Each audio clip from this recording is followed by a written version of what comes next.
She stood in the doorway of the most glamorous room in the city.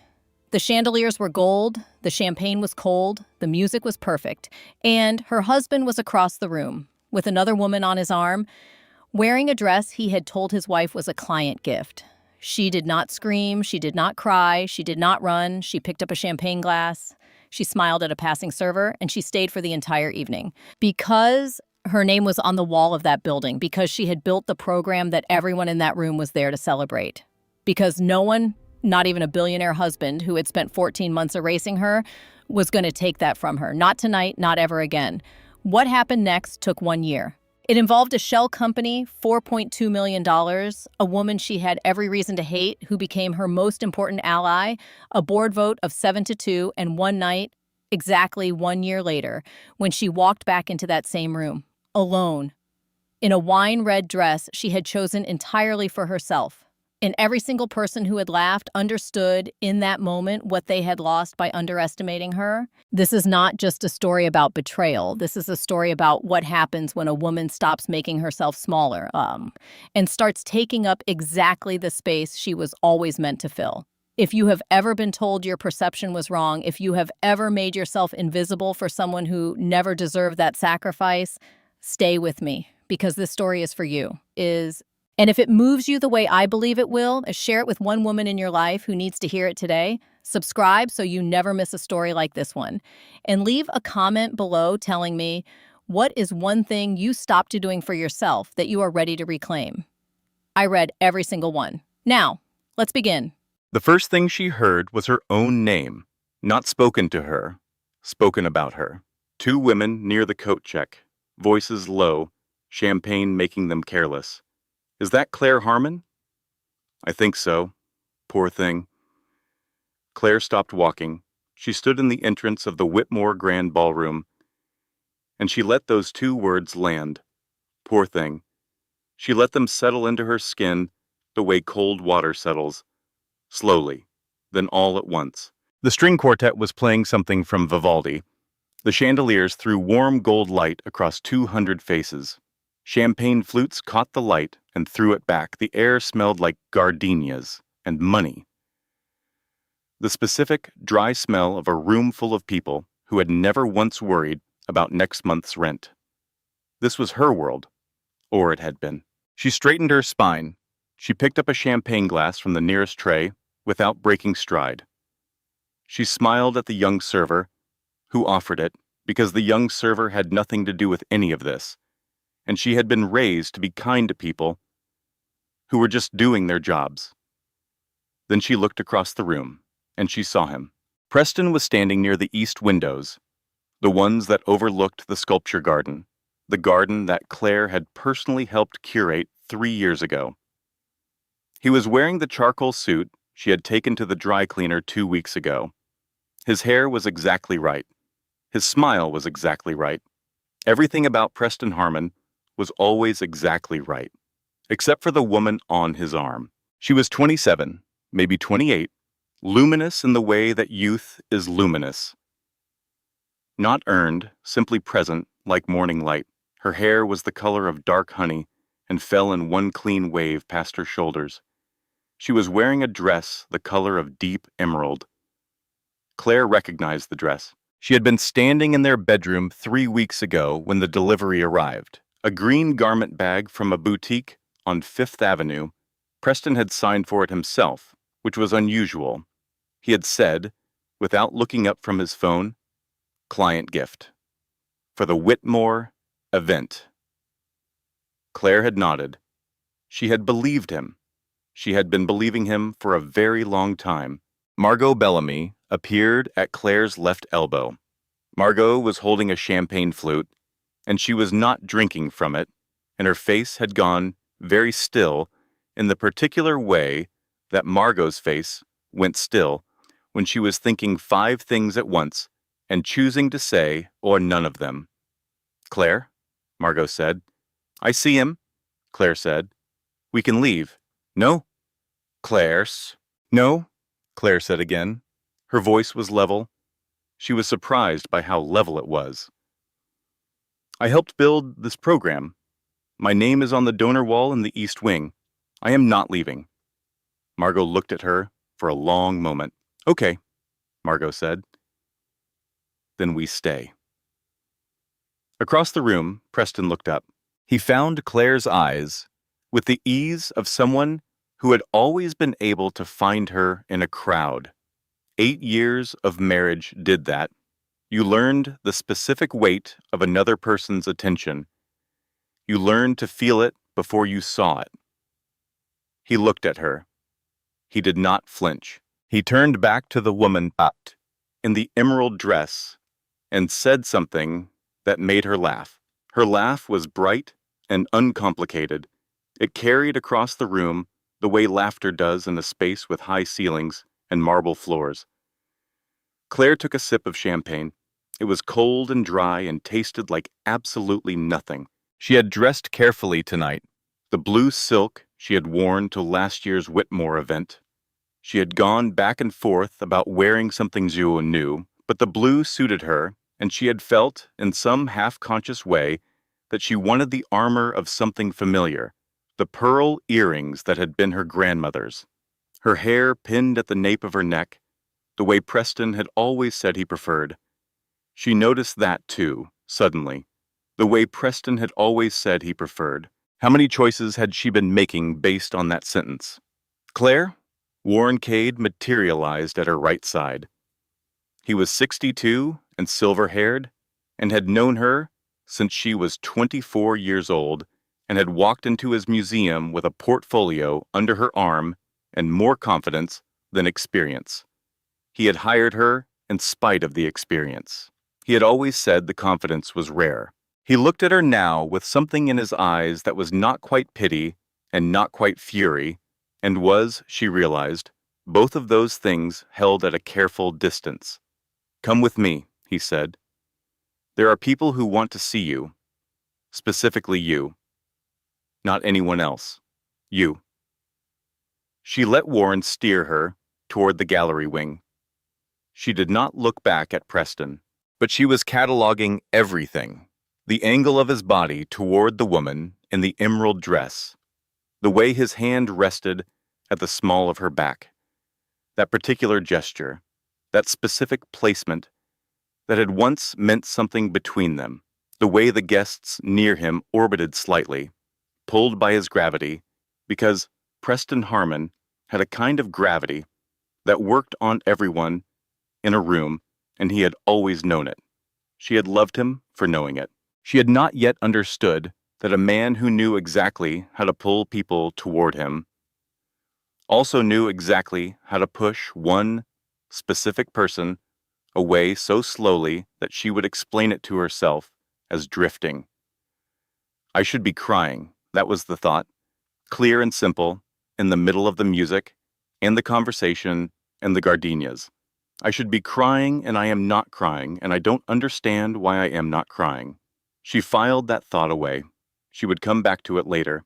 Warren was introducing her to the Foundation's new education director, a woman named Linda, who had read Claire's 2019 paper on community arts access and had built her entire funding proposal around it. Linda was 34 and earnest and did not know that anything unusual was happening in this room tonight. Claire talked to Linda about the paper. She asked questions. She meant them.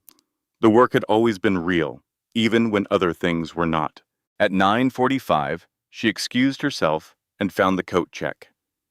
The woman behind the counter was young, barely 20, working a folding table that had been set up in the corridor outside the main hall. She had the slightly dazed expression of someone managing 200 coats on a busy night.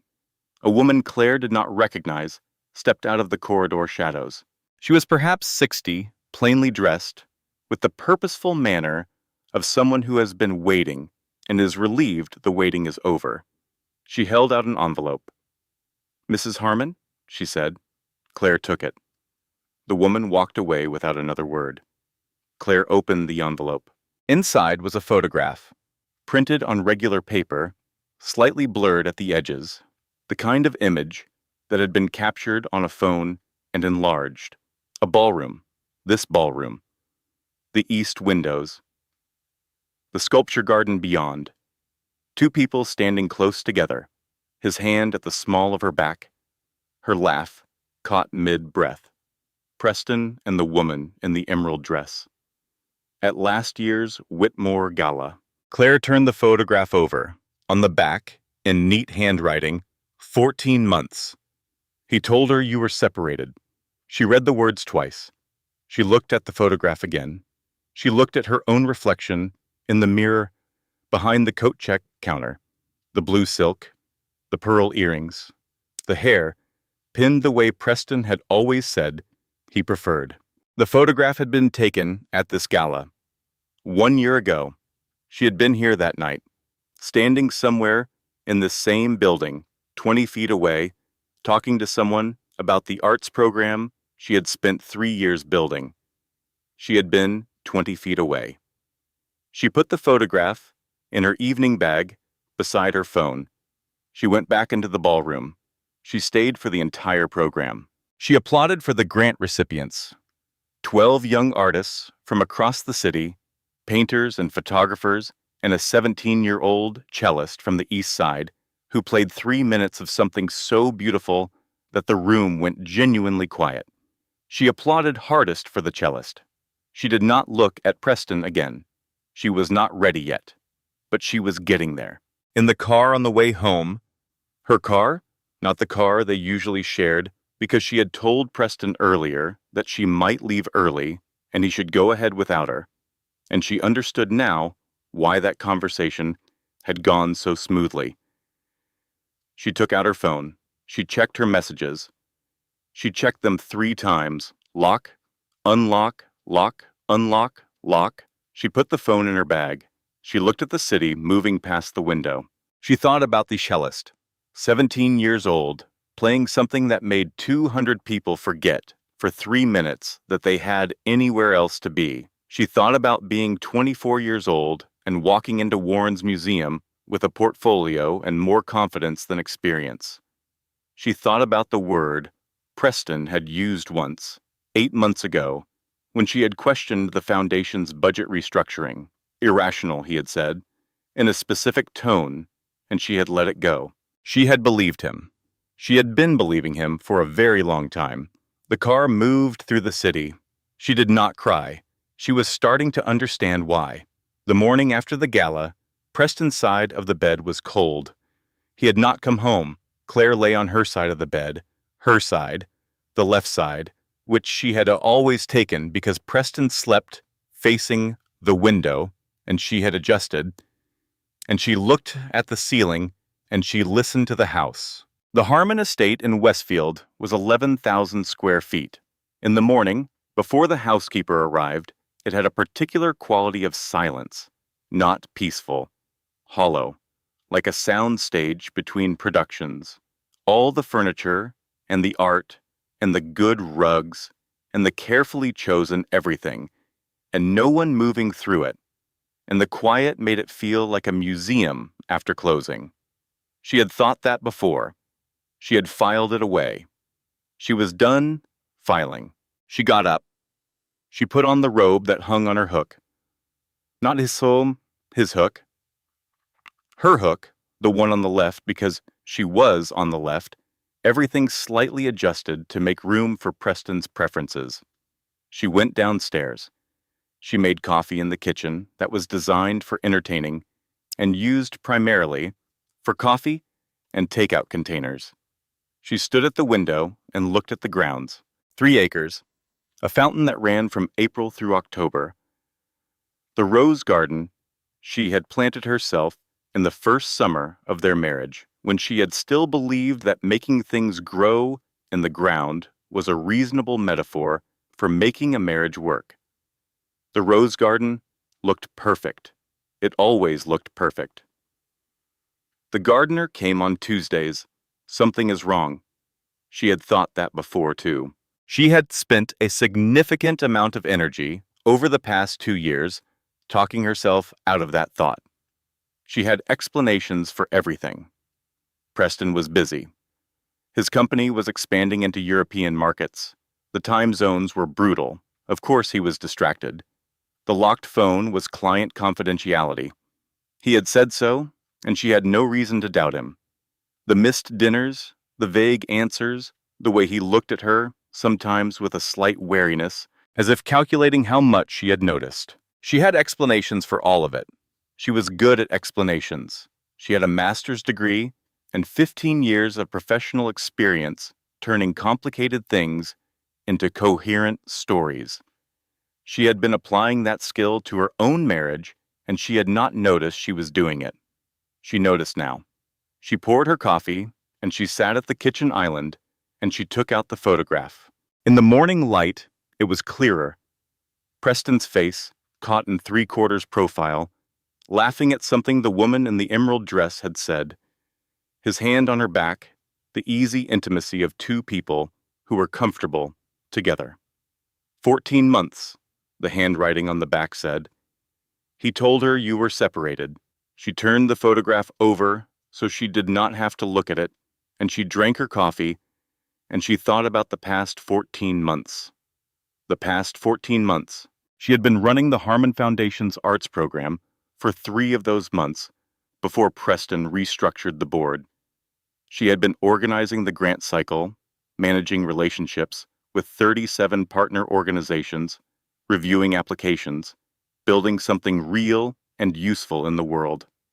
And then Preston had called a board meeting and explained that for efficiency purposes, Grant Disbursement Authority would move to him as executive director, with Claire in an advisory capacity.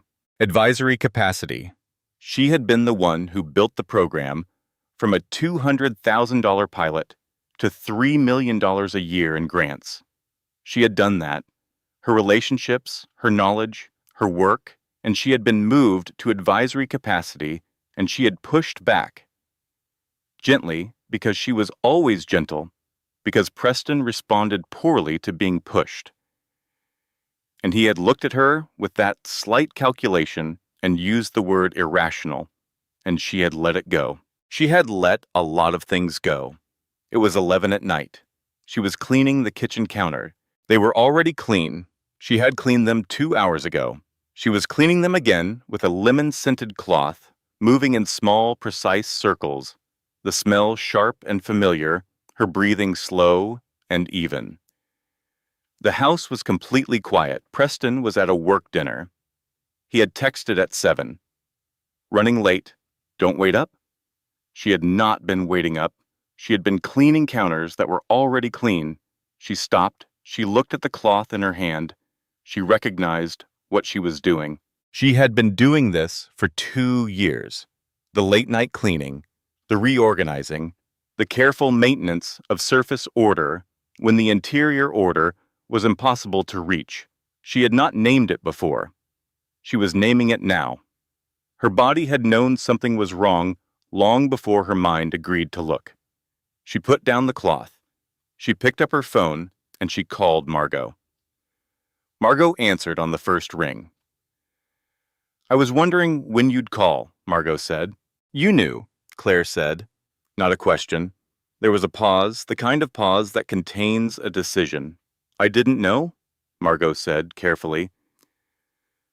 But I wondered, a year ago, maybe more, and I didn't say anything because you seemed okay, and because I was afraid of being wrong, and because... A pause. Because I love you, and I didn't know how to say it without hurting you, and I made the wrong call. I know that now. Were you wrong? Claire asked. About wondering? Another pause. No, Margot said. Honey, I don't think I was. Claire looked at the clean kitchen counter, at the lemon-scented cloth folded neatly on the edge of the sink, at the rose garden, just visible through the dark window, perfect in the moonlight. I need to know how bad it is, Claire said. I need someone to help me figure out how to find out. I know a name, Margot said. A woman. She's good and she's quiet, and she doesn't ask more than she needs to. Okay, Claire said. Okay, Margot said. I'll text you the number in the morning. Margot? Yeah. I'm not crazy, Claire said. I know what I saw. I've known for a while.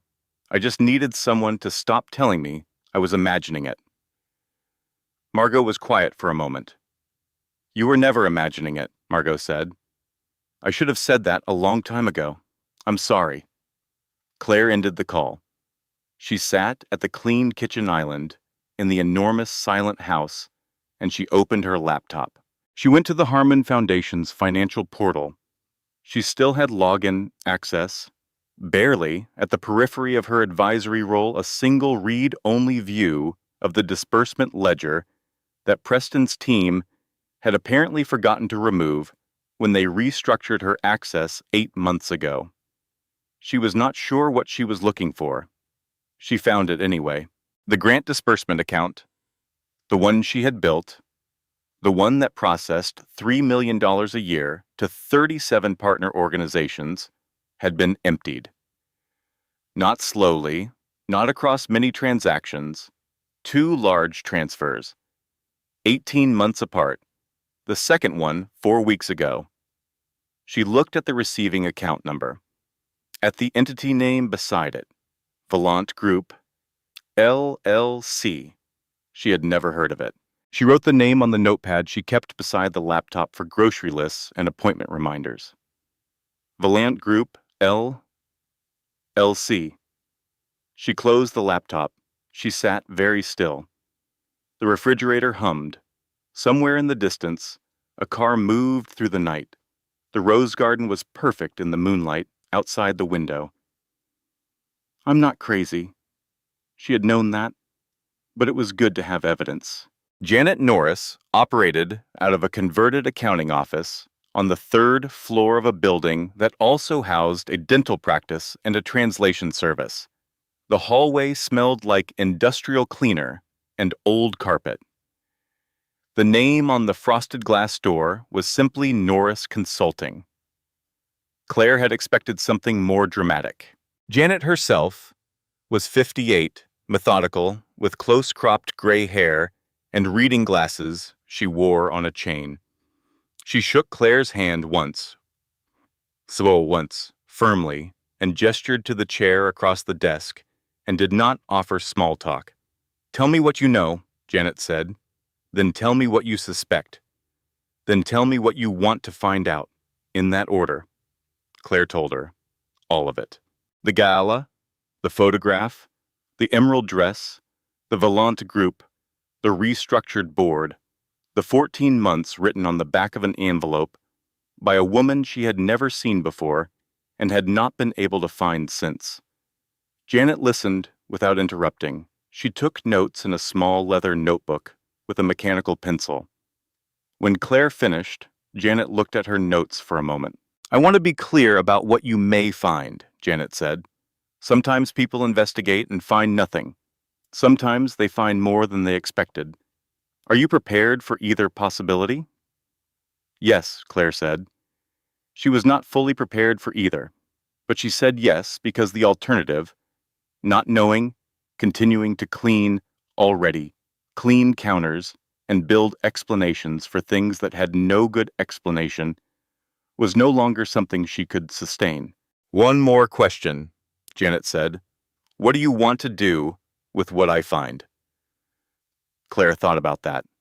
I want to understand what I'm actually living in, she said. And then I want to make good decisions from a place of actual information. That's all. Janet nodded. That, she said, is the right answer. She charged by the day and did not offer any promises. Claire wrote her a check for a week. The evidence did not arrive all at once. That was the particular quality of these 2 weeks. The way the truth came in pieces, one discovery per day, sometimes, spaced out like the leaves that were falling now from the oak trees along the estate driveway. You could watch each one fall. You could feel the impact of each one individually. There was no single explosion to absorb and move past. There was only one thing, then another, and between each one, the strange, ordinary rhythm of her actual life. Breakfast.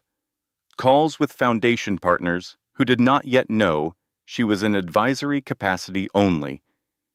The dentist appointment she had rescheduled twice, the dry cleaner, the grocery store, where she stood for 4 minutes in front of the coffee display because Preston preferred a specific brand and she was trying to remember whether she actually liked it or had simply stopped noticing the difference. She bought a different brand. She drank it the next morning and it tasted better. That told her something. Day 1 of Janet's investigation brought the first piece.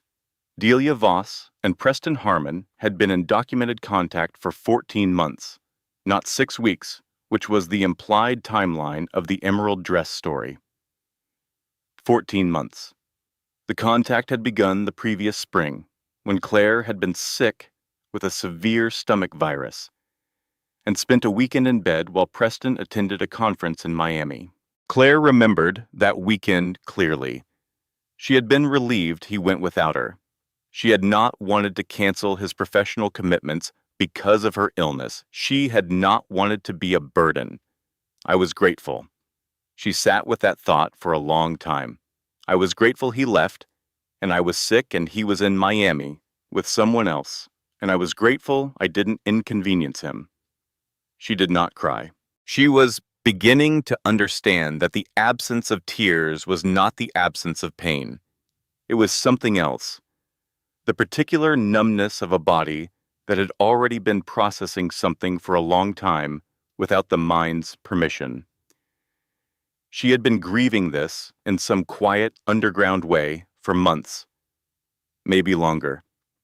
The surface tears had already come and gone, late at night, when she told herself she was being irrational. Irrational. She was never going to accept that word from anyone again. Day 4 brought the Volant group. Patricia Holt was 60 years old and had practiced estate and financial law for 35 years. Margot had found her through a colleague, someone who knew someone, the chain of female solidarity that operates quietly in every city.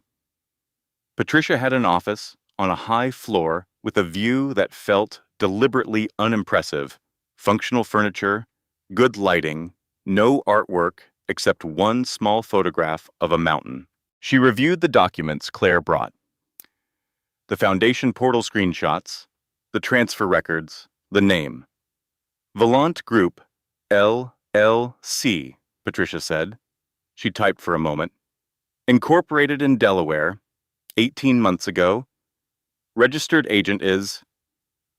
She looked at the screen. Derek Shoup. That's Preston's personal attorney, Claire said. I see that, Patricia said. She typed some more. No employees of record. No physical business address beyond a registered agent address. No visible revenue sources or business activity. She looked up. $4.2 million received from the Harmon Foundation. That's the fund I built? Claire said. Patricia looked at her steadily. Yes, she said. I understand that. What does it mean? Legally? It potentially means several things, Patricia said. Misappropriation of charitable funds is a serious matter. It's not a civil matter. It's a criminal one, potentially, which means it operates entirely separately from any prenuptial agreement. Claire sat with that. Tell me about the prenuptial agreement, Patricia said. Claire told her. The night of signing. 29 days before the wedding. The florist cancellation and the centerpiece crisis and her mother's complicated travel arrangements and the pen that ran dry halfway through. The glass of wine. The second pen. The wanting it to be over. Patricia opened her desk drawer and took out a printed copy of the document that Claire had brought.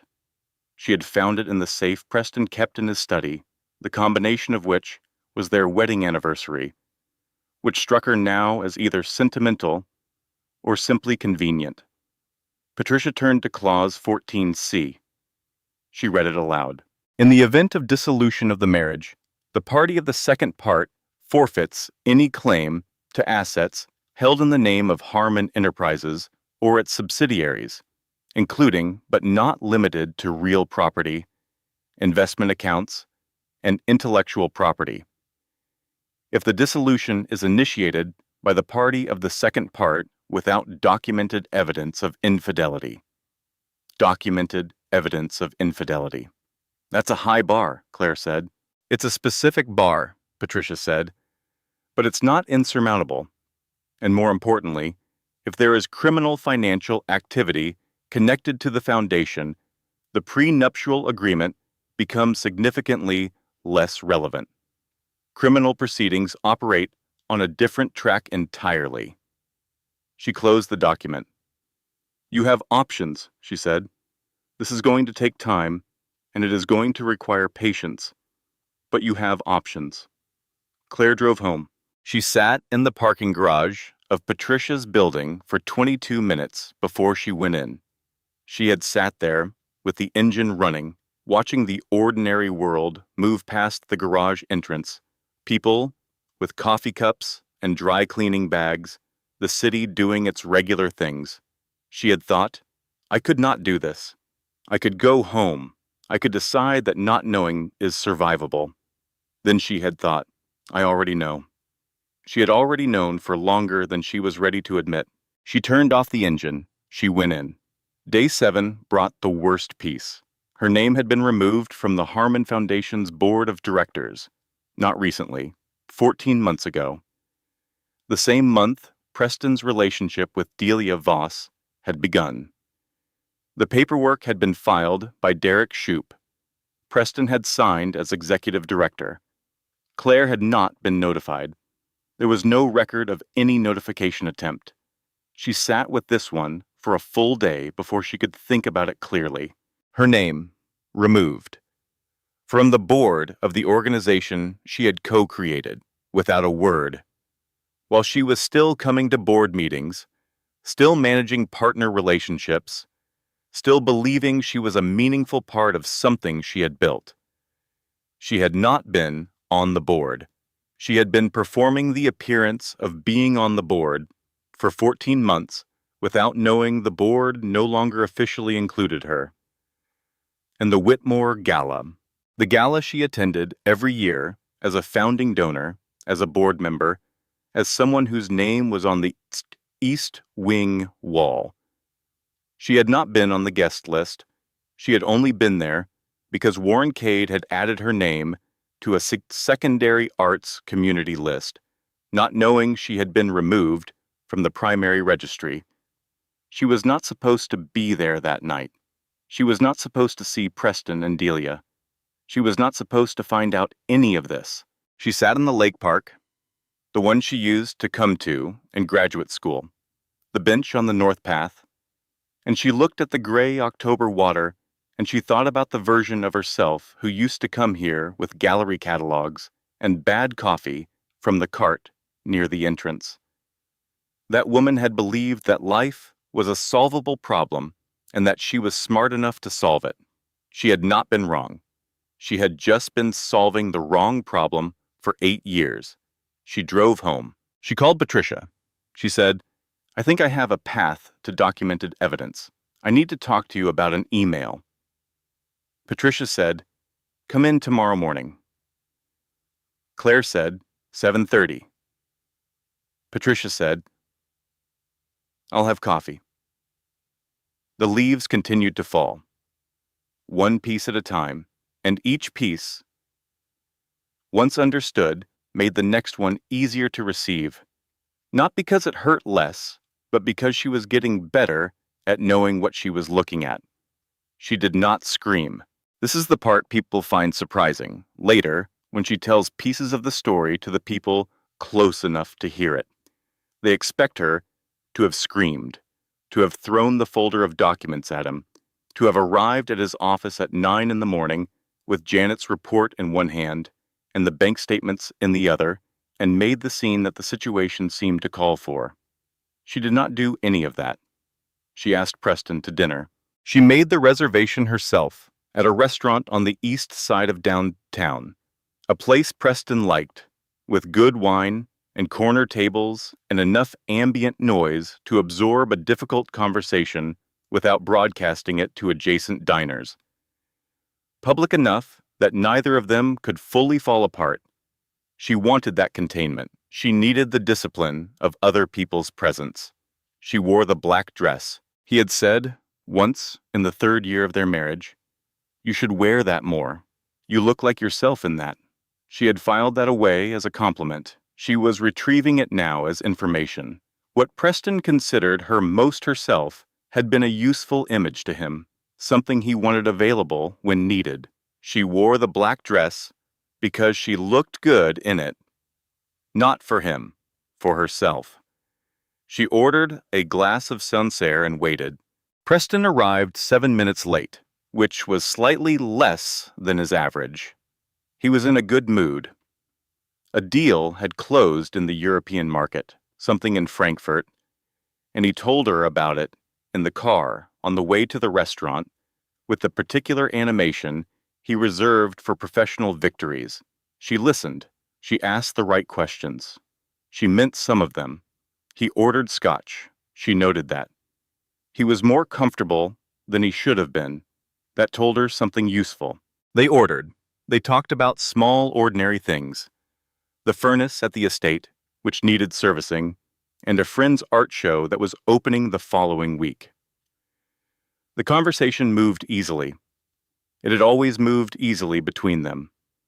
Preston was genuinely good at conversation. It was one of the first things she had loved about him. The way he engaged, the quality of his attention, the sense that the person in front of him was the most interesting person in any room. She had not yet understood that this quality was not the same as caring about people. It was the performance of caring about people. There was a difference. She put down her fork. She said, "Tell me about the Vaillant Group." The silence lasted less than 2 seconds. But she was watching his face, and she had spent 20 years studying the way meaning moves across surfaces, the way a painting shifts when the light changes, the way a sculpture reveals different things from different angles. She had the visual literacy of someone who had trained herself to see. Preston's face moved in a way she had never seen before. Something shifted behind his eyes, and then was very deliberately put away. He said, "Where did you hear that name?" "I read," she said. He said, "It's a holding entity, tax structure, nothing unusual." She said, $4.2 million from the foundation. He said, "There are legal structures that..." She said, "Janet Norris has the documentation." He went quiet. The restaurant murmured around them, silverware on china, someone laughing at a nearby table, the warm smell of garlic and wine. Preston picked up his scotch and drank from it. Then he said, "This is about the Gala. This is about Delia." "It's about all of it," Claire said. "You're overreacting," he said. His voice had shifted. Slightly cooler, slightly flatter, the professional register. "I'm not reacting at all," she said. "That's what's frightening you." His jaw tightened. "I have been patient with you for years," he said. "Your insecurity, your need for reassurance. You wanted to run a little arts program, and I gave you that. You erased me from the board 14 months ago," she said. He stopped. "And you have built an entire narrative because you can't handle that my responsibilities require my attention in ways that don't include you at every moment." "She has been in your life for 14 months, Claire said. "The foundation transfers started 18 months ago. What I want to know is, were you planning this from the beginning, or did it simply become convenient as you went?" Silence. He looked at her. She looked at him. She was not angry. Or rather, the anger was there, but it had done something unusual. It had frozen. She had read about this phenomenon in an article once, about extreme cold, about how water that should be liquid could become something else entirely under the right conditions. Her anger had become something glassy and still and extraordinarily clear. She could see through it perfectly. Preston said, quietly, You can't prove infidelity in a way that satisfies the prenup's legal standard. She understood, in that moment, with absolute clarity, that he was not denying the infidelity. He was analyzing her options. He had been thinking about this longer than she had. He had, in fact, been preparing for exactly this conversation while she was cleaning already clean counters and telling herself she was being irrational. The anger crystallized further. She said, "I'm not worried about the prenup." He looked at her. He said, "What does that mean?" She said, "It means I'm not worried about the prenup." She picked up her wine glass. She finished her Sancerre. She said, "Thank you for dinner, Preston." She put her napkin on the table. She left. She drove home through the city. Not the estate, but the city. For 40 minutes without a destination. She passed the building where she had lived before they were married. Third floor, second window, from the left. The light was on. Someone else's life in the space that used to be hers. She had been happy there. She had been genuinely, specifically happy there, in a way that required no maintenance and no careful management of another person's preferences. She had drunk bad coffee and read gallery catalogs and had strong opinions about everything and had not called any of them irrational. I was happy there. She did not feel sad about that. She felt something cleaner. She called Patricia's after-hours line. She said, "I need to talk about the standard of proof. I think I have a path." Patricia called back in the morning. The path, it turned out, was narrower and more specific than Claire had imagined, but it was there, and she had always been good at finding her way through small spaces. 3 days later, Preston came to her room.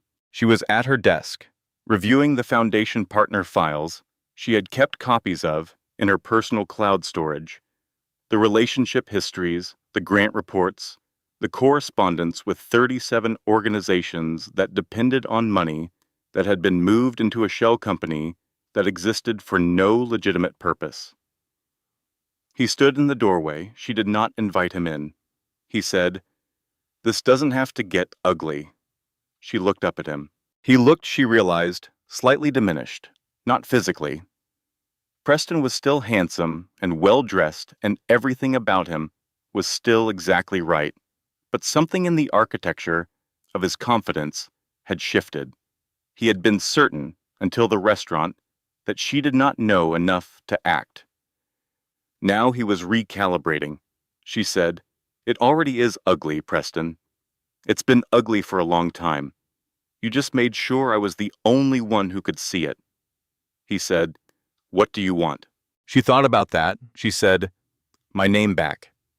Everything that belongs to me. And for you to understand, eventually, what you had." He looked at her for a long moment. He left. She listened to his footsteps on the hardwood, the sound of the guest room door, the house settling into its hollow quiet. I deserve better than this. She had always deserved better than this. She just needed to make the world agree.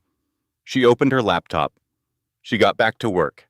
The article went live at midnight on a Thursday. Claire was at the kitchen island, eating the last of a salad she had made 3 hours ago and was no longer interested in, reading the same page of a novel she had been reading for 2 weeks when her phone lit up with Margot's name.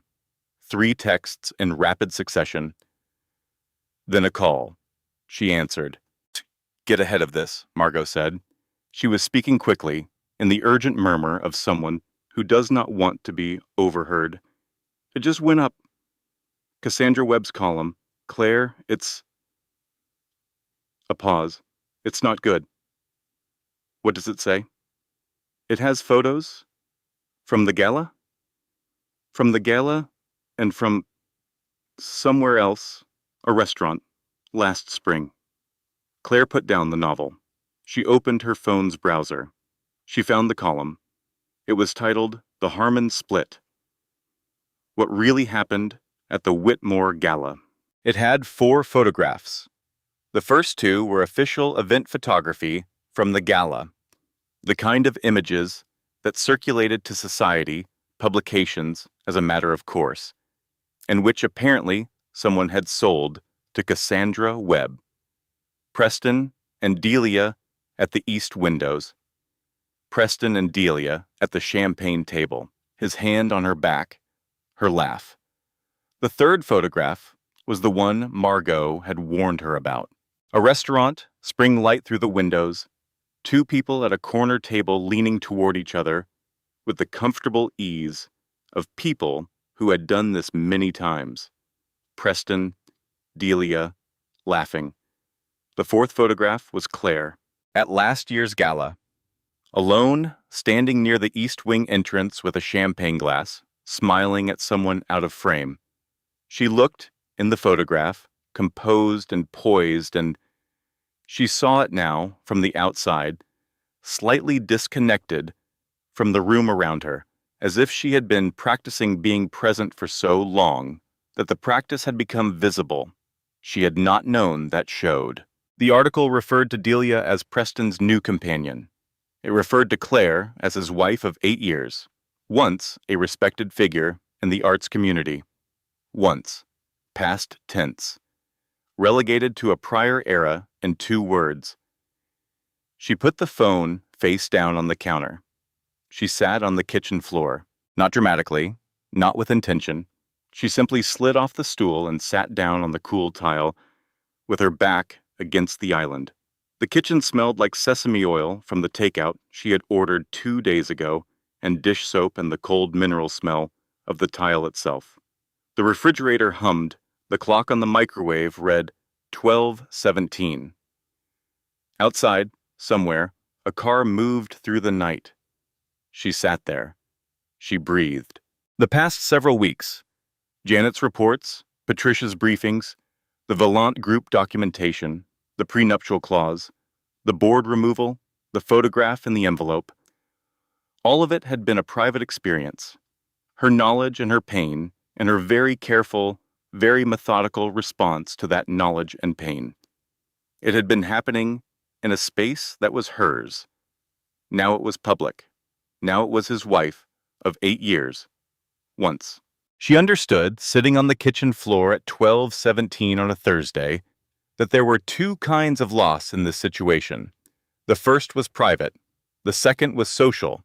And the social one, the one where people who had known her as Claire Harmon, who had respected her work and her position and her carefully maintained presence in a world that ran on presence. That was the one she had not fully prepared for. She had been pretending to sleep. For 3 nights in a row, before she moved her things to the guest room, she had lain in the bed and kept her breathing even and her eyes closed while Preston moved through the dark room. She had memorized his sounds the way you memorize a language you need to survive in. Shoes on the floor in a particular rhythm, the belt buckle. The water running in the bathroom for exactly 90 seconds. She had lain there and cataloged all of it and had not made a sound. She had become very good at being invisible in her own room. She was done with that. She picked up her phone. She called Patricia. It was 12:23 in the morning, and Patricia answered on the second ring, which told Claire something useful about Patricia Holt. "I saw it," Patricia said. "Does it affect anything?" "It doesn't help us, but it doesn't hurt us either," Patricia said. "The legal case is entirely separate from what gets written in society columns. Focus on what we're doing.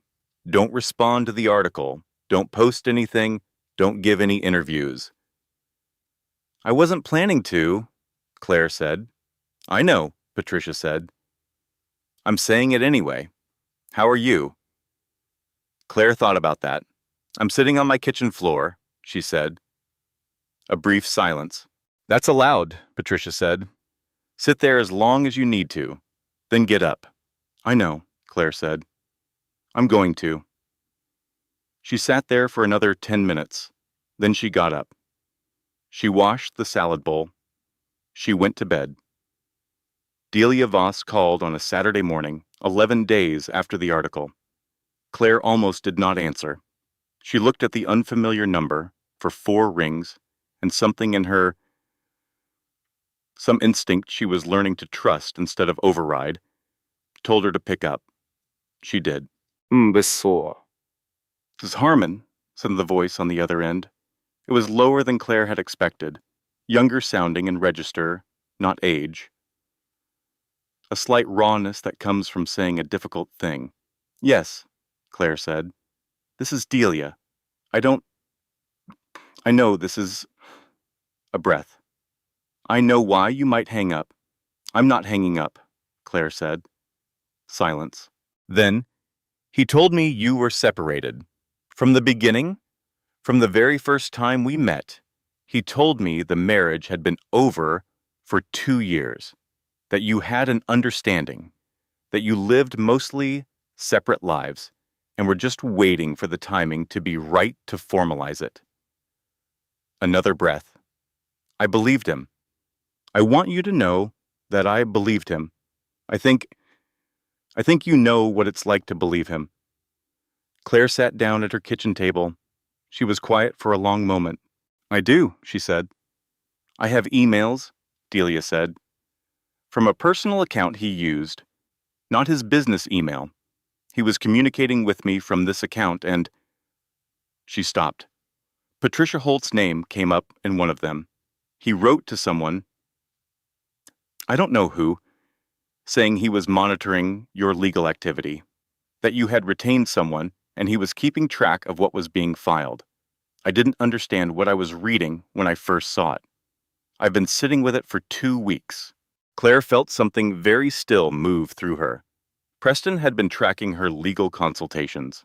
In trying to surveil her response to his actions, he had created a documented record of his own awareness of the affair and his deliberate concealment of it.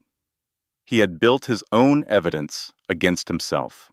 Under the prenuptial agreement's specific language, documented evidence of infidelity, this was precisely what was required. Not Janet's investigation, not Claire's knowledge, his own emails. "Can you send those to my attorney?" Claire asked. "That's why I called," Delia said. There was a long pause. "I'm sorry," Delia said, "for my part in it. I know an apology doesn't..." "I believe you didn't know," Claire said. "I should have asked more questions."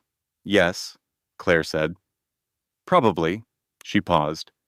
"So should I. A long time ago." Another silence. "He does that," Delia said. "He makes you feel like asking questions is the problem, like your own perception is the thing that needs fixing."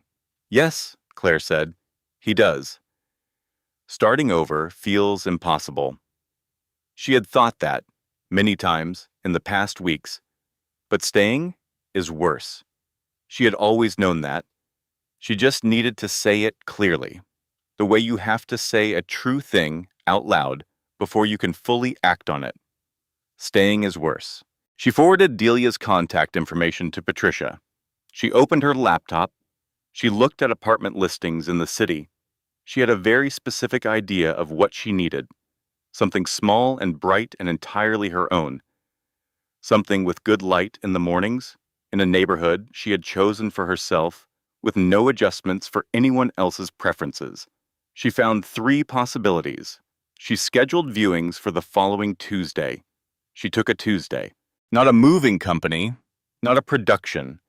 She and Margot's partner, a quiet woman named Beth, who drove a large SUV and never asked unnecessary questions, spent 4 hours transferring what was actually Claire's from the Westfield estate to the city apartment she had signed a lease on 6 days earlier. The apartment was on the 4th floor of a building in the West 20s, 410 square feet, with 2 windows that faced east and let in genuine morning light, and a kitchen the size of what the estate would have called a walk-in pantry. She took her personal art collection, 12 pieces, including the small hopper print she had bought with her first professional paycheck at 24, which had never quite fit the aesthetic of the estate, and had lived in the guest room for 6 years. She took her books. She took her mother's recipe box, a wooden thing, painted blue, that lived on whatever kitchen counter Claire occupied and had followed her through 4 apartments before the estate. She took her clothes. She left the wedding photographs, not as a statement, simply because she did not want them. She did not owe those years an altar. Preston was not there. She did not know where he was, and she did not ask. The apartment was empty when she arrived, not bare. There was a bed from a furniture delivery that had come the day before, and a lamp, and the kitchen had the standard appliances, but no table, no chairs, no rugs. The floors were hardwood and clean, and the morning light came through the east windows and landed in rectangles on the floor. Margot looked around. "It's small," Margot said. "I know," Claire said. "It's really small, Claire." "I know," Claire said again. "I love it." Margot looked at her. "Yeah?" she said. "Yeah," Claire said. She meant it. She stood in the empty living room with the east light on the floor and the Hopper print leaning against the wall, waiting to be hung, and her mother's recipe box on the kitchen counter. And she breathed. The apartment smelled like fresh paint and wood, and the cold, clean smell of a space that had not yet become anything. It was going to become hers. The boxes were stacked by 7. Margot and Beth drove back to Brooklyn. Claire ordered Thai food because she had not bought groceries yet. The delivery arrived in under 30 minutes, and she unpacked the containers on the kitchen counter. There was no table, and she stood at the counter and ate pad thai from the container with a plastic fork and looked at the rectangles of evening light shifting on the floor. The container cost $11. She was standing in a 410 square foot apartment eating $11 pad thai with a plastic fork. She laughed, out loud. The sound surprised her. It was a real laugh. Not performed, not managed, not the careful social laugh she had deployed at 200 dinners and galas and client events over 8 years. A genuine surprise laugh at the specific absurdity and freedom of this exact moment. She was happier standing at this counter than she had been at any dinner in the past 3 years. She did not know what to do with that information, so she ate another bite. She arranged to hang the Hopper print in the morning. She did not have curtains yet, so the east light woke her at 6:15. She made coffee. She stood at the window and looked at the city. She thought, "This is mine, all of it. This specific patch of morning, and this specific light, and this specific small kitchen, and the coffee, in a mug she had chosen, and the day ahead of her, and every choice in it. This is mine." Her mother drove 4 hours on a Friday. Gloria Pratt appeared at the apartment door at 1 in the afternoon with a ceramic casserole dish, a box of recipe cards, and a large tote bag whose contents remained mysterious until she began unpacking them onto the counter. Dish towels, a good knife, she said, Claire had always borrowed when she visited, a small plant that she said was impossible to kill, and a paperback novel with a sticky note on the cover that said, "When you're ready." She looked around the apartment once. She said, "Good light in the mornings." Claire started crying. She had not cried, genuinely, without control, since the night of the gala, which meant she had been managing her grief for more than 6 weeks, holding it at a functional distance, so she could make decisions and gather evidence and talk to lawyers and move apartments. She had been very efficient about her pain. Now her mother was here, and her mother had looked at the small apartment and seen the light, not the smallness, and said the exact right thing, and Claire's body had apparently been waiting for exactly that. She stood in the kitchen and cried. Gloria put the casserole in the refrigerator. Then she came back and put both arms around Claire. She was 5'3" and had the solid, specific warmth of someone who has held people through a great many difficult things and knows that the holding itself is enough. She did not say it was okay. She did not say he wasn't worth it. She did not say, "You'll be fine." She held on. That was enough. That was more than enough. They were in the kitchen later. The bread was in the oven, Gloria's mother's recipe, the one that needed 3 hours and came out with a crust that crackled when you broke it and filled the room with a smell that was the olfactory equivalent of being held. The apartment was warm. The east light had shifted to the golden angle it reached around 4 in the afternoon. Gloria was brushing Claire's hair, the way she had when Claire was 9, methodical, from the bottom up so it didn't pull, working through each section with a patience that was not hurrying anywhere. They were not talking. Claire sat on the kitchen stool with her eyes closed and felt the brush moving through her hair and smelled the bread baking and listened to the city outside the window, and she was, for a moment, 9 years old in the house in Pennsylvania. Sitting in the kitchen while her mother moved unhurried through the ordinary miracle of making something for the two of them. The world had not yet asked anything of her that she could not give. She let that moment last as long as it lasted. Then she opened her eyes. She was 38 years old. She had a board meeting to prepare for. And she was not afraid. The Harmon Foundation boardroom occupied the northeast corner of the 14th floor. Floor-to-ceiling windows on 2 sides. A view of the financial district and, if you angled slightly, a slice of the river. A table that could seat 16 comfortably and had been selected, Claire had always suspected, specifically for the psychological effect of its length. The way it put space between people and reminded everyone of their relative positions. The art on the walls was institutional and unmemorable. She had always thought that. She had never said it. Claire arrived 8 minutes early. She signed in at the front desk. Her name was still in the approved visitor log, an oversight Preston's team had not caught, possibly because no one had imagined she would be here today with anything other than an advisory capacity. She took the elevator. She walked down the corridor. She opened the boardroom door. Preston was already there. He was standing at the window with a coffee cup, looking at the view, and he turned when she came in with the specific alertness of someone whose internal alarm system has just activated. He looked at her. He said, "You're not on the agenda." She said, "Patricia filed the motion 2 weeks ago. It's on the agenda." She sat down. He looked at her for another moment. He sat down across the table. The other board members arrived over the next 6 minutes. 7 people, including Warren Cade, who came in third and sat 2 chairs to Claire's left and did not look at Preston. Patricia Holt entered at 9 exactly and placed her briefcase on the table and took out a folder of documents with the unhurried precision of someone who has won this kind of meeting before and sees no reason to be theatrical about it. Derek Shoup entered last. He looked at Claire. Something moved across his face. He sat next to Preston.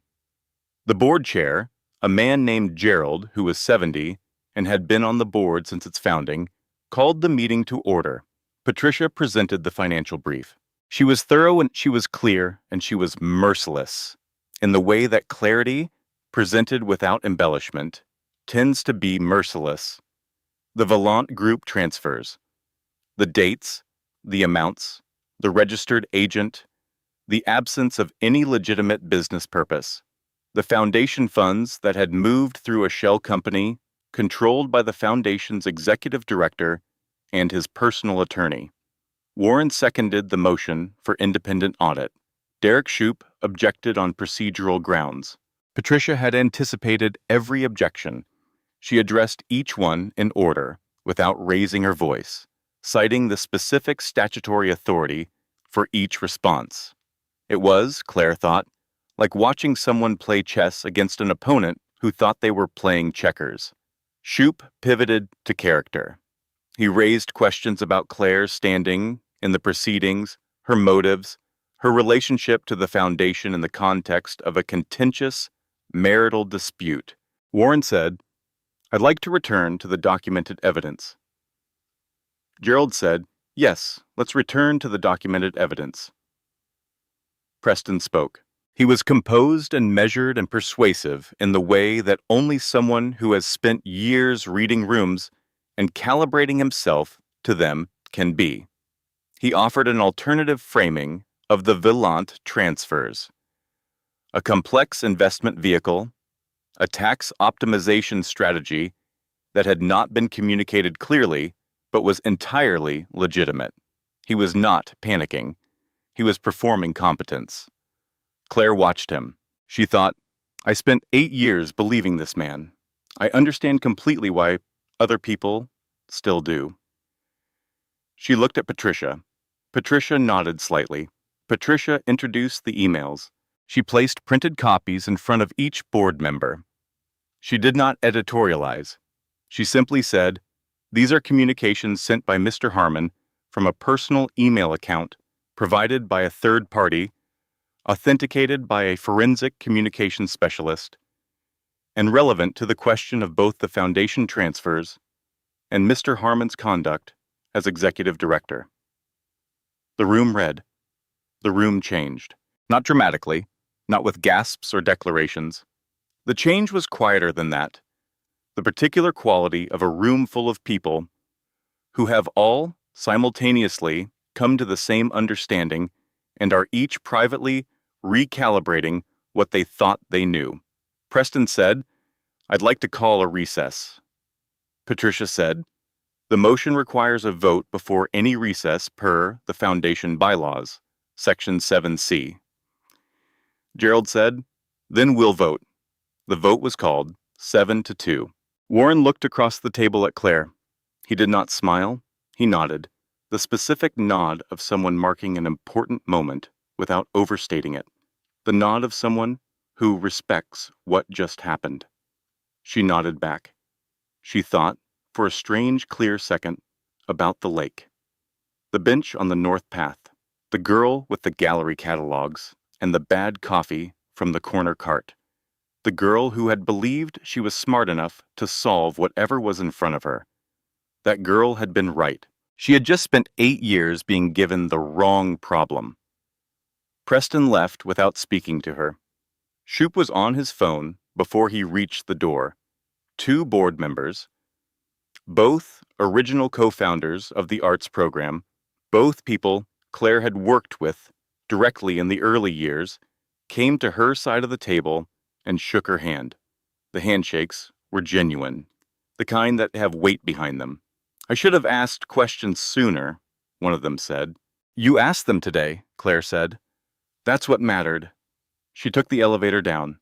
She stood on the sidewalk outside the building. November had arrived while she was inside. Real cold now. The kind that has intention, that means what it says. She had not brought a warm enough coat. She stood in it anyway, and felt the cold on her face and in her lungs, and she breathed it in. Not triumph, not relief in the way she had expected. Something quieter than both of those things. Something that felt like herself. Like the specific sensation of occupying her own life in her own body, making her own decisions based on her own accurate perception of reality. She had spent a long time being told that perception was the problem. It had never been the problem. Margot was at the curb with 2 coffees. Of course she was.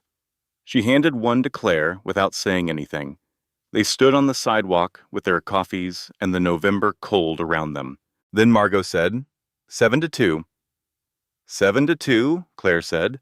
Margot said, "What do you want to do now?" Claire wrapped both hands around the coffee cup. The warmth moved into her palms. Steam rose between them. She said, "I want to start the next thing." Margot said, "Yeah?" She said, "Yeah?" 4 months. That is how long it took to finalize the settlement. 4 months of legal proceedings, encountered offers, and a financial audit that produced findings significant enough to trigger a separate investigation by the state attorney general's office. And throughout all of it, Claire went to work. This is the part that people sometimes underestimate when they think about starting over at 38. They think about loss. And the loss is real. She would never minimize the loss. 8 years, a home, a version of her life that she had built carefully and inhabited fully, and then discovered was built on a foundation that had been quietly removed while she was distracted by the building. The loss was real, but the work was also real. And work, for Claire, had always been the clearest path through. Warren offered the consulting role 4 days after the board meeting. He called her at 8 in the morning while she was standing at her kitchen window, the east-facing one, with the morning light she had come to love the way you love something that is reliably itself. And he said, "I have a proposal. I'd like you to design a new fellowship program, community arts. Young artists who don't have access to institutional pathways. You'd have full creative control of the program structure, and I'd work on finding the funding." She said yes before he finished the sentence. The work felt like walking back into a language she had believed she'd forgotten. She had not forgotten anything. The vocabulary was all there. The methodology, the relationship building, the specific literacy of knowing which artists to back and why. It came back the way things come back when they were never truly gone, not as recovery, but as return, like a person who has been somewhere else for a while coming home. Nathaniel Forsyth called 2 weeks later. She had run into him at the Whitmore Archive Room in October, going through her old program files, and they had had coffee for 2 hours and talked about nothing but art, and she had walked out feeling, obscurely, like herself. He had found the number through Warren, and he called to say that his foundation would be the first donor to the fellowship program. And he said it in the straightforward way of someone who has made the decision and sees no reason to perform uncertainty about it. She thanked him. He said, "Don't thank me. The program will be worth funding. I know your work." She said, "You knew my work before I was Claire Harmon." He said, "I knew your work when you were Claire Pratt. I think that's who you're going back to." She thought about that after she hung up. Claire Pratt. Her mother's name. The name she had carried for 29 years before she became Claire Harmon. She had not thought about it as something she could reclaim. Names felt permanent in that direction, the way marriage altered them, but she had been filing her legal documents under Pratt for 3 months already, almost without deciding to. Patricia had asked early on what name she wanted on the documents, and she had said Pratt without hesitating, and had not examined the choice until now. It was not complicated. It was simply true. She was Claire Pratt. She had always been Claire Pratt. The settlement was finalized on a Wednesday in February. Patricia called her at 2 in the afternoon and said, "It's done." Claire was at her desk. The fellowship office, which she was operating out of a shared workspace in the West 20s, 3 blocks from her apartment, which felt right in the way that geography can feel right when it is chosen. She looked at the Hopper print on the wall. She had brought it here from the bouquin of the apartment because it worked better with the light in this space, and she had learned not to keep things in the wrong place just because moving them required energy. "Tell me," she said.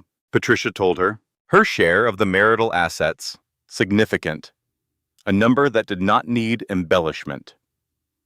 Her name restored to the Harmon Foundation's founding documents, not the board, not an active role, but the historical record, the acknowledgement that she had been there from the beginning and built something real. The misappropriated foundation funds, supervised in their return and earmarked for the arts program through a separately administrated account that Derek Shoup would never touch. He tried twice more to minimize, Patricia said. I held the line both times. I know, Claire said. Thank you. One more thing, Patricia said. He thought the prenuptial agreement would protect him, but he made a mistake when he put Clause 14C in there. He thought requiring documented evidence of infidelity would protect him from you. Instead, it required him to be careful. And he wasn't careful. He forgot that his own emails exist. A pause. The prenup protected you, Claire. It just took a while to see how. Claire sat with that. Yes, she said. It did. She ended the call. She looked at the hopper print.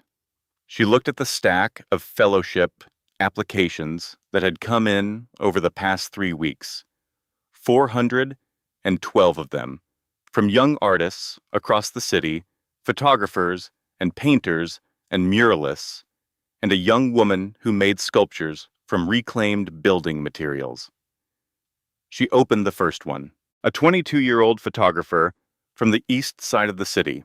His application essay began, I never thought anyone would fund work like mine.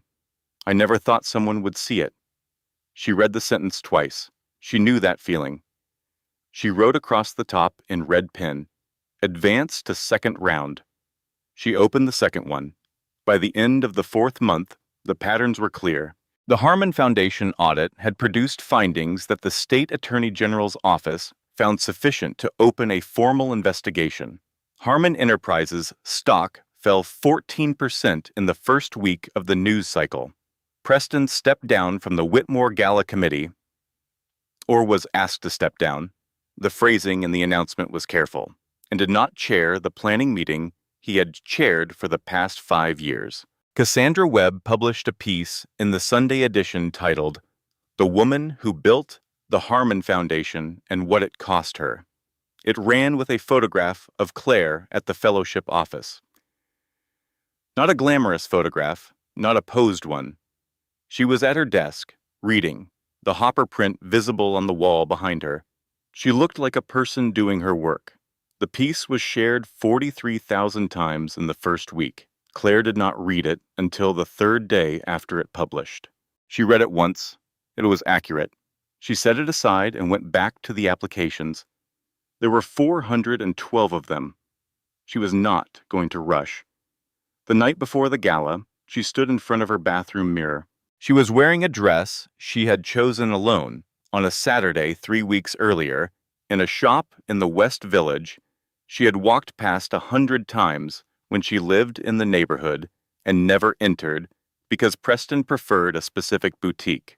The dress was the color of deep wine, a red that leaned dark, almost burgundy, the kind of color she had always been drawn to and had gradually moved away from, because Preston had said once that he preferred her in neutral colors. She had not been wearing neutral colors anymore. She looked at herself. One look, not 3, not lock, unlock, lock. One long, clear look. She was 38 years old. She had a small apartment with good morning light and a solid oak table she had bought from an estate sale. It took up half the kitchen, and she loved it. She had a closet organized by color.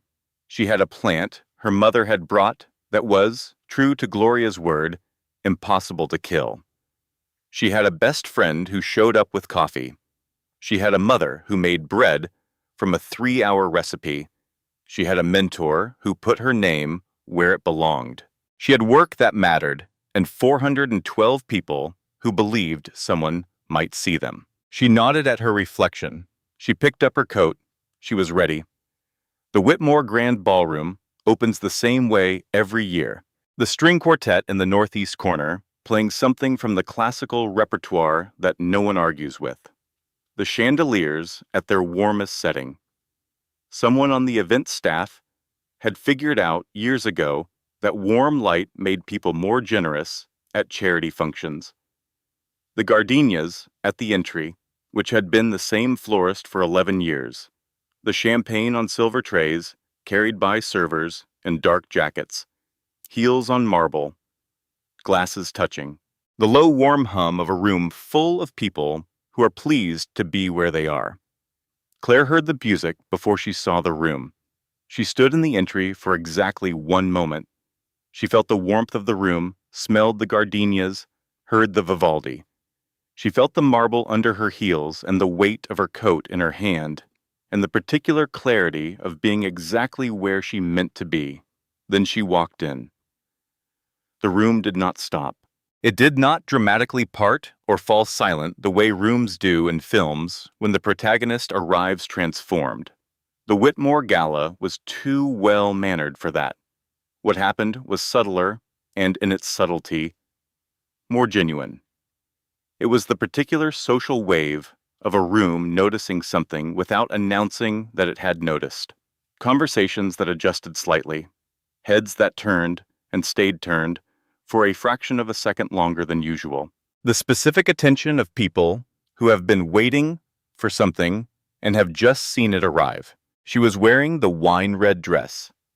She was wearing the pearl earrings that had been her grandmother's. Her hair was down. She had decided that at the last minute, standing at the bathroom mirror, because down was the way she actually preferred it, had always preferred it, and she was done adjusting her preferences for someone else's stated wishes.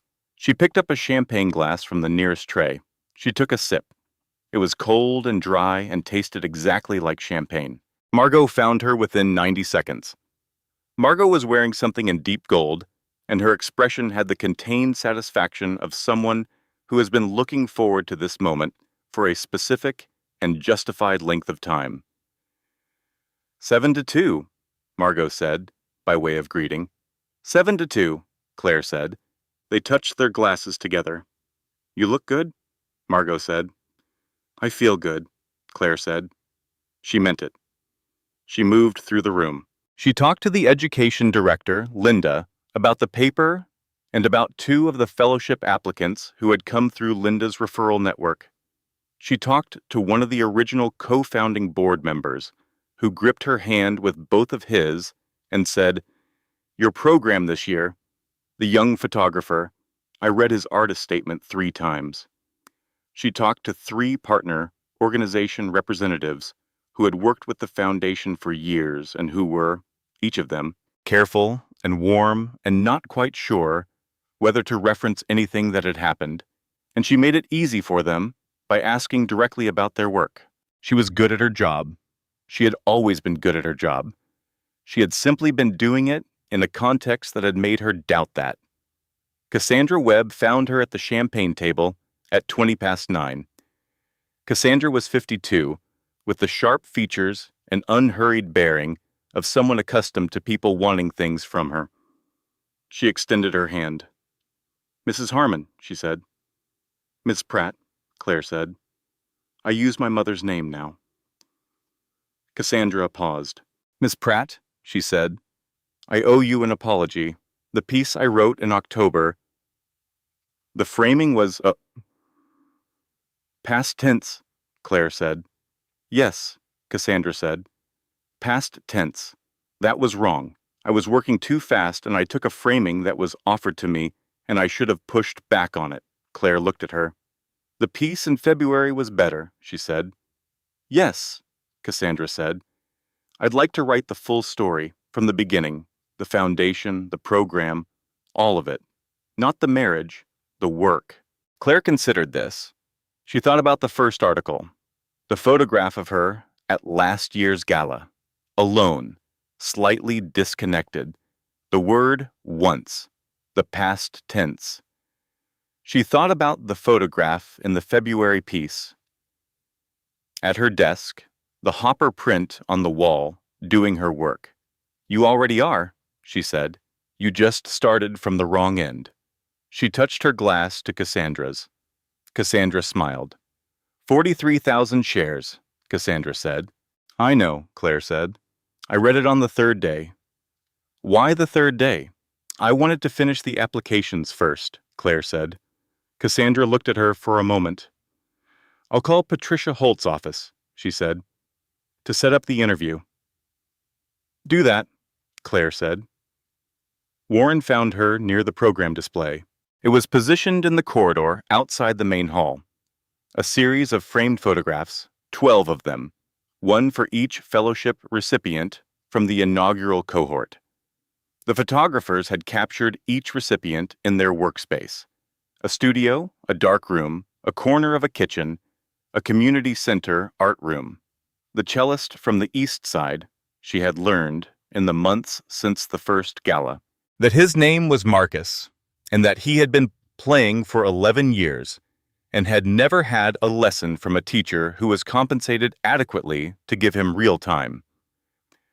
Was photographed in his school's music room, instrument case open on a chair beside him. She was looking at Marcus when Warren appeared. He stood beside her. "I put your name in the program," he said. "Original designer of the grant initiative. Founder, really, but I used the modest language because you would have wanted the modest language." A pause. "I should have put your name in the program 3 years ago, and on the website, and in every announcement we made about the work." "You're doing it now?" she said. "I'm sorry it took this long," he said. She looked at the 12 photographs. "It took exactly as long as it needed to," she said. "And here we are." Warren was quiet for a moment. Then he said, "Marcus applied to the second cohort." She looked at him. "The cellist?" "He wants to compose," Warren said. "He's writing a piece for string quartet and voice. His application essay is—" He stopped. "Read it when you get to his file." "Read it slowly." She nodded. She would. Frances Aldrich found her near the garden entrance.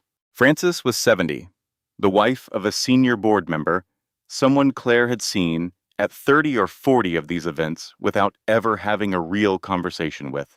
Frances had the particular manner of a woman who has spent 4 decades in a world that underestimated her and has come to find this slightly amusing rather than diminishing. She took Claire's hand. She looked at her for a moment. She said, "You look like yourself." Claire did not answer right away. She thought about all the years of looking like what was required. The wife of Preston Harmon, the appropriate companion at the appropriate events, the woman in the neutral colors with the hair pinned the way he preferred, smiling at the right people, asking the right questions, making everyone comfortable, making herself manageable. She thought about the specific work of disappearing gradually so that the disappearance is not noticed. She thought about cleaning already clean counters at 11 at night. "I forgot what that looked like for a while," she said. Frances squeezed her hand. "Most of us do," she said. "The lucky ones find their way back." "How do you know if you're one of the lucky ones?" Claire asked. Frances smiled. "You're here," she said simply. "Aren't you?" It was not a question. Nathaniel Forsythe crossed the room toward her with the deliberate intention of someone who has been meaning to do something all evening and has finally decided to stop waiting. He was not pretending to happen past her. He was not manufacturing an accidental encounter. He simply walked directly to where she was standing and said, "I've been thinking about what you said in October, in the archive room." "I said a lot of things in the archive room," she said. "You said you let someone convince you that you'd left the arts world." "Yes, that's the part I keep coming back to," he said. "Because the people who knew your work, there were conversations, people wondering where you had gone. And it wasn't that you were gone. It was that you'd been made to believe no one was looking for you." Claire held his gaze. "Some people were looking," she said. "Yeah," he said. "I just had to get quiet enough to see them," she said. He offered his arm. She took it. They walked toward the gallery wing together. The string quartet had shifted to something warmer, something with a longer melodic line and more room to breathe. The room was full and alive around them, the gardenias and the gold light and the 200 people moving through their own separate evenings. She was not performing. She was not managing. She was simply walking through a room that she belonged in, with a person she was glad to know, toward a gallery, that had one of her favorite paintings in it. A small hopper, not the one she owned, a different one, a woman in a window with morning light on her face and the sense of a life that was hers and was enough. She had always loved that painting. She had never told Preston why. She was going to stop keeping things like that to herself. 6 months after the second gala. A Tuesday in May, the fellowship office on the third floor of the Arts Building in the West 20s, where the south-facing windows let in light that moves across the room all afternoon in a slow, clean arc. Her name on the door in small brass letters, Claire Pratt, director.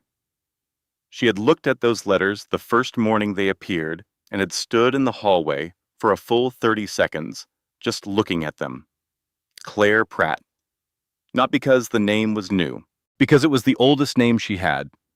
She was reviewing applications for the second cohort, 412 of them, which was 311 more than the first cohort had received, which told her something useful about what happens when word gets out that someone is actually looking. She opened Marcus's file. The application essay began. Last spring I played at the Whitmore Gala. There was a woman in the front row who listened the way you listen when something matters. I found out later that she built the program that gave me the chance to be there.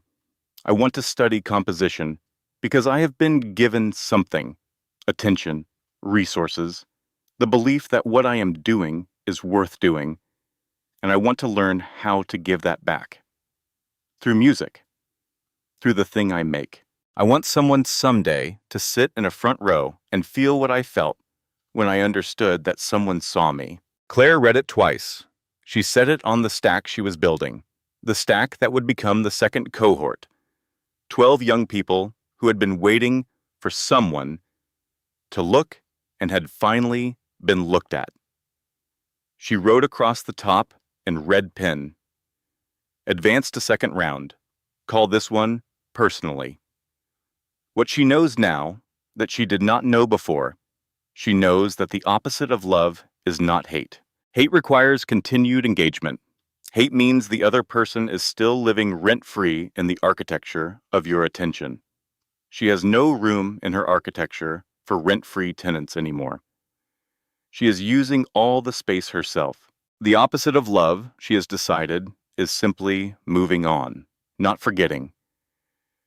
She is not interested in pretending the 8 years did not happen or that she did not love Preston in a real and genuine way, because she did, and the love was real even when the man was not what she believed him to be. You can love someone fully and also accept that the loving was not enough to make the situation sustainable. She knows that starting over is not failure. It is revision. She has spent her career understanding revision. The way a painting is not finished in one session, the way an artist returns to the same image with new information and makes it better, the way the thing you produce at the end is not a rejection of the earlier attempts, but a product of them. She has applied this framework to her own life. She is not erasing, she is revising. She knows the people who loved her were there the whole time. Margot, with her unspoken fury and her perfect timing, and the coffee she carries to the right place without being asked. Warren, who put her name on things and said he was sorry it took so long. Gloria, who drove 4 hours and saw the light in the windows and held on without saying it was okay because she is too honest for empty comfort. Patricia, who held the line twice. Janet, who asked only what she needed to. Nathaniel, who knew her work before she became someone else's definition of a person. These people were there. She had not always been able to see them clearly because she was looking in the wrong direction. What she tells Margot, over wine, on a Tuesday evening in May, with the window open and the spring city coming through it, the worst part wasn't the affair. It wasn't even the money. Margot says, "What was it?" "The 8 years of slowly deciding my own perceptions weren't trustworthy," she says. choosing his version of what was happening over my own. That's the thing that took the longest to undo. Not the logistics, not the legal stuff, the part where I had to relearn that what I see is actually what's there. Margot is quiet for a moment. How do you undo it? She asks. Claire considers this seriously, the way she considers things that deserve serious consideration. You make decisions, she says. Small ones at first. What color dress? What name to put on the door? What table to buy for the kitchen? What brand of coffee? And you make each decision based entirely on what you actually want, not what fits someone else's preference. And each one you make, you survive, and you make another one, and eventually you realize, I have been making my own decisions for a while now, and I am still here. I am actually still here. And then you realize, you are not just surviving. You are actually living. You are actually you. And it turns out, that's enough. It is more than enough.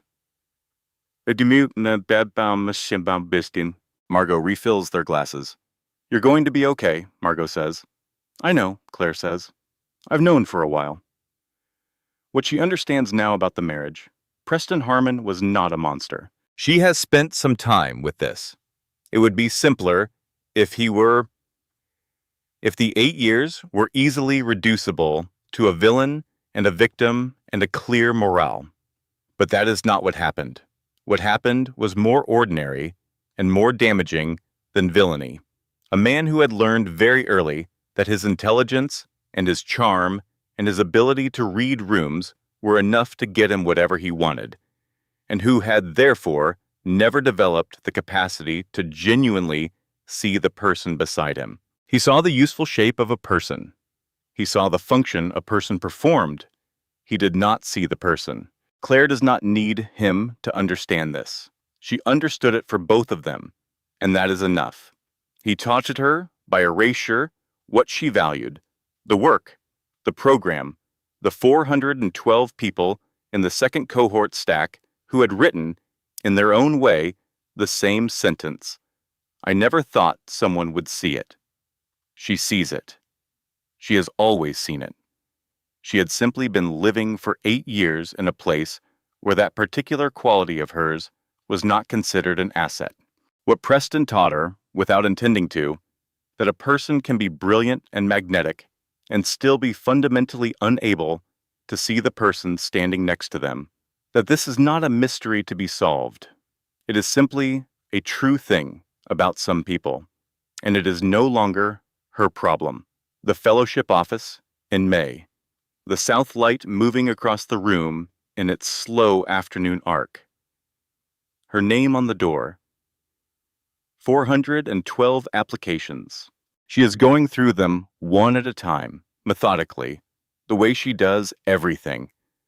The condition reports, the provenance chains, the specific quality of attention she brings to the question of what is worth preserving and what is worth investing in.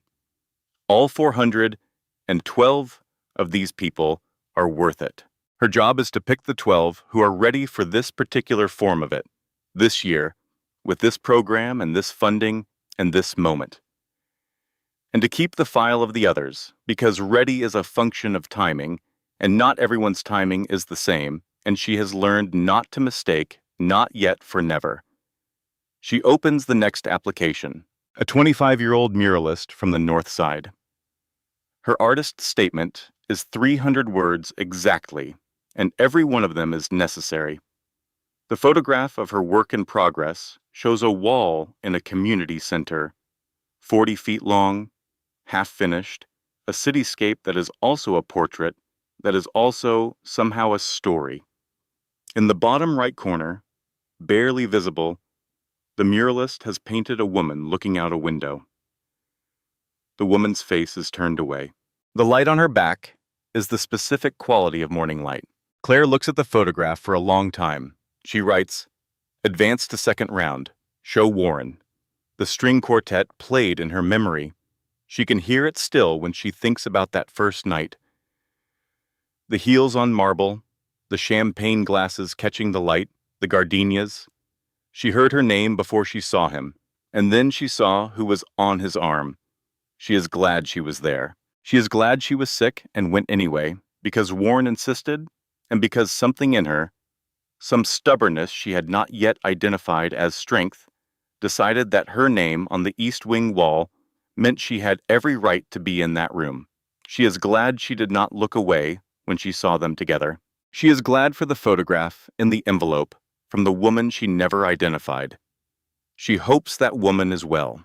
She hopes that woman knows she did a courageous and specific kindness for a stranger. She is glad for Margot and Warren and Gloria and Patricia and Janet and Nathaniel and Delia, who called on a Saturday morning and said, "I think you know what it's like to believe him." She is glad for the lake bench and the lemon-scented cloth and the pad thai eaten, standing at the counter of a 410-square-foot apartment, and the laugh that surprised her. She is glad for the solid oak table that takes up half the kitchen. She is glad for the east light in the mornings. She is glad for Marcus and his composition and his essay, and the understanding that what she is building here creates a chain. Attention given, work made, attention given again, further out, in ways she will never fully see, but can reasonably trust. She arrived alone. That is the thing the second gala gave her, in the simplest terms. She arrived alone because she was enough to arrive with. She did not need a partner to legitimize her presence in a room she had helped build. She did not need anyone's name attached to hers to justify her place in a world she had earned. She arrived alone, and the room turned toward her, not because she had conquered anything or defeated anyone, but because a person who has found their way back to themselves has a particular quality that other people can feel. A kind of groundedness, a solidity, the unmistakable sense of someone who is standing exactly where they mean to stand. She made them regret laughing, not by becoming someone different, not by engineering a dramatic reversal or a public humiliation in return, simply by becoming, finally and fully, the person she had always been before she began adjusting herself to fit into someone else's definition of her. A Tuesday in May, 412 applications. Claire Pratt, director, the solid oak table in the kitchen, the plant her mother brought that is impossible to kill, the hopper print on the wall of the office, the woman in the window, the morning light. She opens the next application.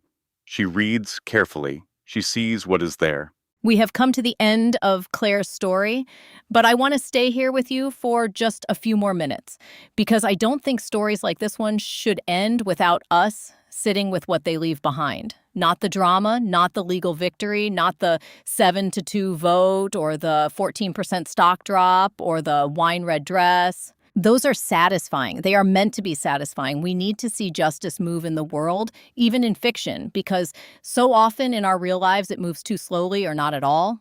And stories remind us that it is possible. But the real lesson of Claire's story is quieter than any of that. It is this: the erosion of a person rarely happens all at once.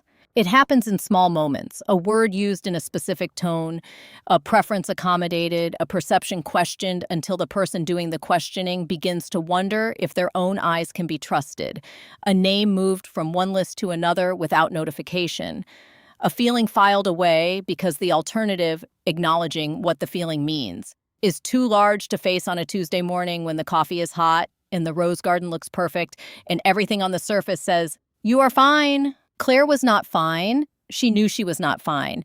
And she spent a significant portion of 8 years making herself a very convincing argument for the opposite position.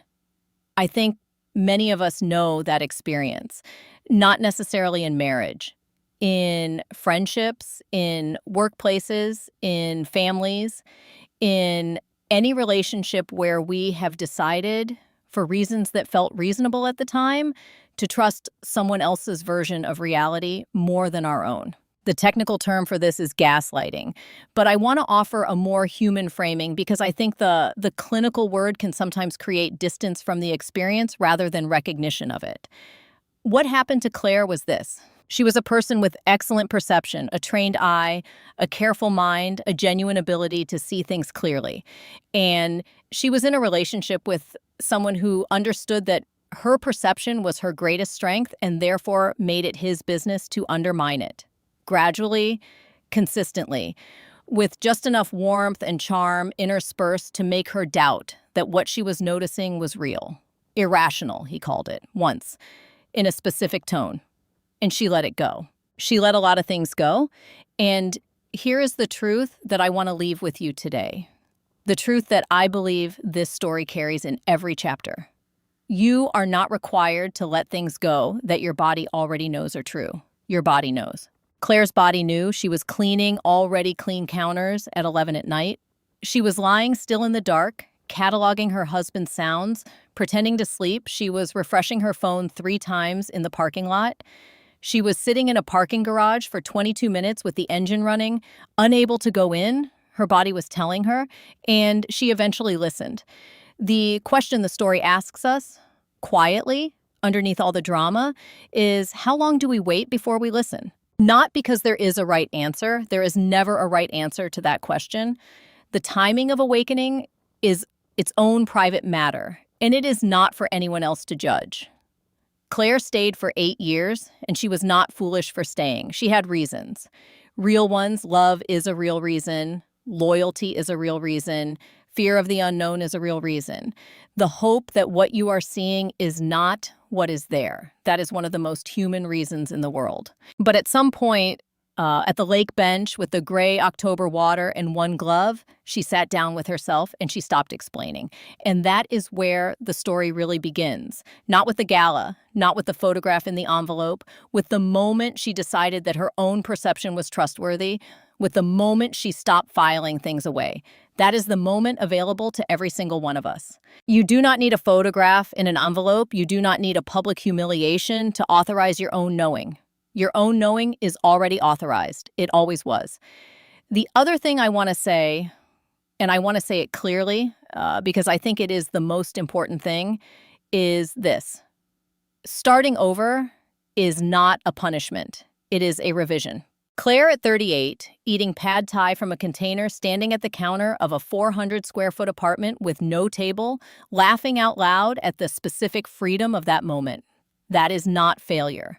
That is not the consolation prize. That is a person who has come back to herself and discovered, to her own surprise, that herself is more than enough. The solid oak table came later. The fellowship office came later. The second gala came later. But the laugh at the kitchen counter, that was the turning point. That was the moment her body said this.